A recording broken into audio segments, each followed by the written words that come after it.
10 Oktober. Ons bly in Christus, die lewende wynstok. Ons dra vrugte net as ons in Christus bly. Bly in my, soos ek in julle. Net soos die loot geen vrug kan dra van homself as dit nie in die wynstok bly nie, so julle ook nie as julle in my nie bly nie. Johannes 15 vers 4. Die rede waarom ons so onverskillig aan die sonde oorgee, is dat ons Jesus nie sien nie. Ons sou sonde nie so ligtelik opneem as ons net kon besef dat sonde ons heiland kwets nie. 'n Ware begrip van die karakter van God sou ons in staat stel om hom reg aan die wêreld voor te stel.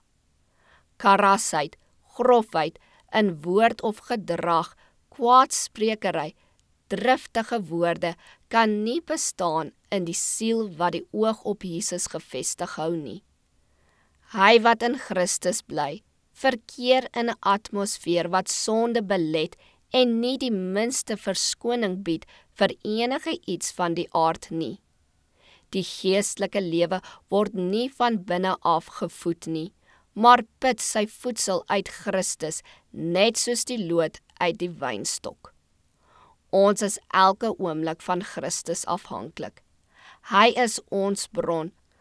Al ons uiterlike forme, gebede, vas, almose, kan nie die plek van die innerlike werking van die Gees van God op die menslike hart inneem nie.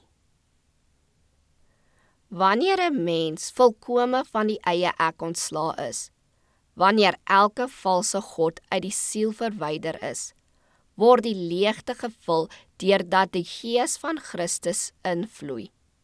So 'n mens het die geloof wat die siel van besoedeling reinig. Hy is 'n loot van die ware wynstok en dra vol trosse vrugte tot eer van God. Wat is die aard van die vrugte wat gedra word? Die vrug van die Gees is liefde, nie haat nie, blydskap, nie ontevredenheid en droefheid nie, vrede, nie prikkelbaarheid, angs en toesgemaakte beproewinge nie. Dit is lankmoedigheid, vriendelikheid, goedheid, getrouheid, sagmoedigheid, selfbeheersing.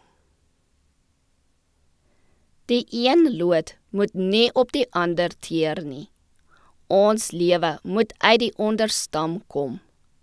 Net deur persoonlike vereniging met Christus, deur daagliks uur na uur met hom gemeenskap te hou, kan ons die vrugte van die Heilige Gees voortbring. Ons aanwasse in genade, ons vreugde, ons bruikbaarheid, alles hang van ons eenheid met Christus af en van die mate van die geloof in hom wat ons beoefen.